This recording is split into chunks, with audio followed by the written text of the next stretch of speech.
Hey guys, D-Machine again.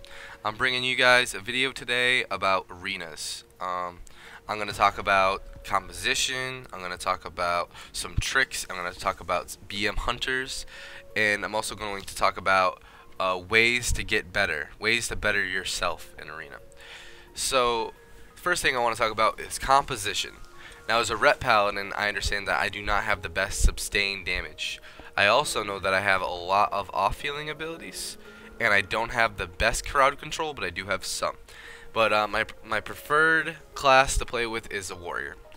Now, if you want to figure out what composition is right for you, I would recommend going on to, say, like the arena boards or the arena ladders on battle.net and finding teams that work with your class and spec in the higher ratings and trying teams like that out. If you want to try out a team that isn't necessarily in the highest ratings but you think it can work, I recommend trying it. I think being creative in new teams like that are definitely awesome. I think that's a really cool thing to do.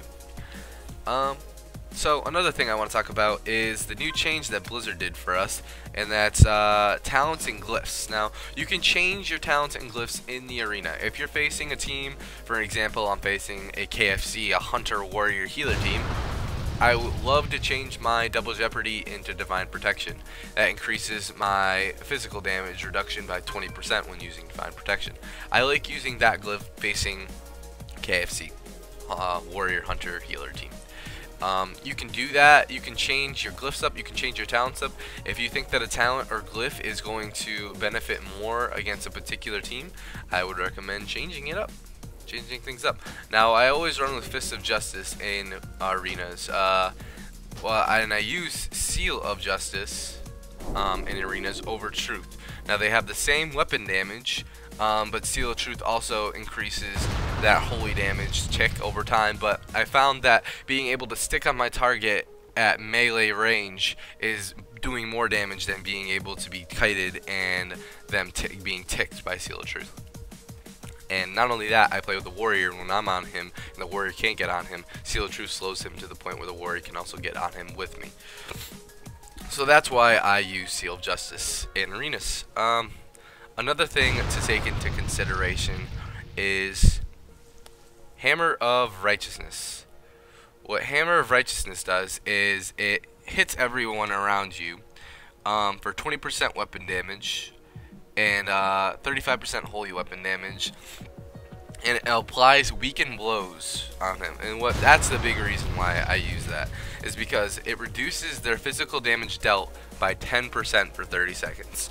Now, this is very nice against warriors. This is very nice against rogues, but I love using it on Stampede. What Stampede is a hunter ability that pops what we like to call the zoo, and all their pets come out and they all basically kill us. And this cooldown is huge. You need to negate the damage of this cooldown if you're going to beat a BM hunter team. So what we like to do to negate this cooldown is I will either AoE blind them. Right now, Stampede is immune to fear, the warrior's AoE fear, because of because of the BM abilities. So what I use is I use Blinding Light, and that blinds them.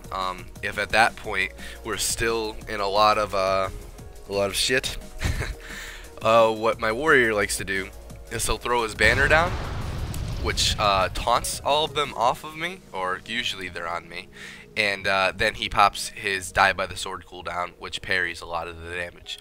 So after Stampede, you're basically in the clear for a while, other than the warrior's sustained damage.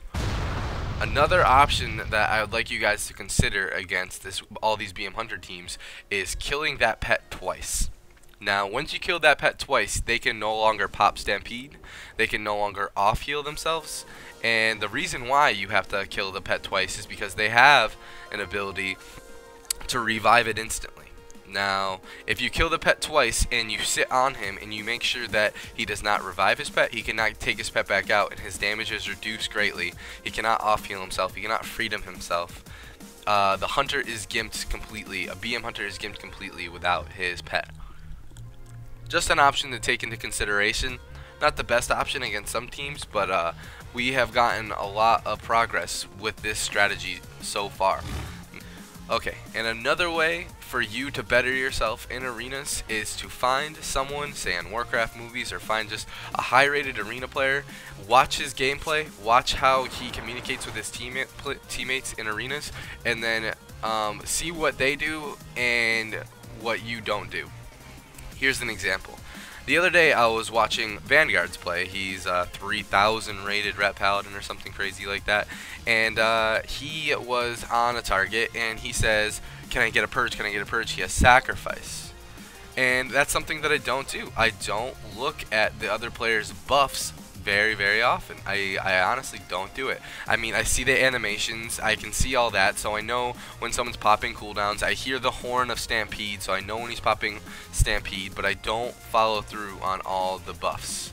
And I need to start doing that. It's something that I've been working on now, and now I'm watching that. I'm watching for that now. That's something that I benefited from. So that's what I recommend you guys doing. I recommend you guys going and finding a player that you think is very good, watching them play, it might be a girl, and really seeing what they do that you don't. And I think you guys could benefit from that greatly. So that's all I have for arena tips today, guys. Stay tuned for some more videos, and I'll be coming out with some more arena videos. I'll be uploading 3v3 arenas every single day this following week. So stay tuned for that. Later, guys.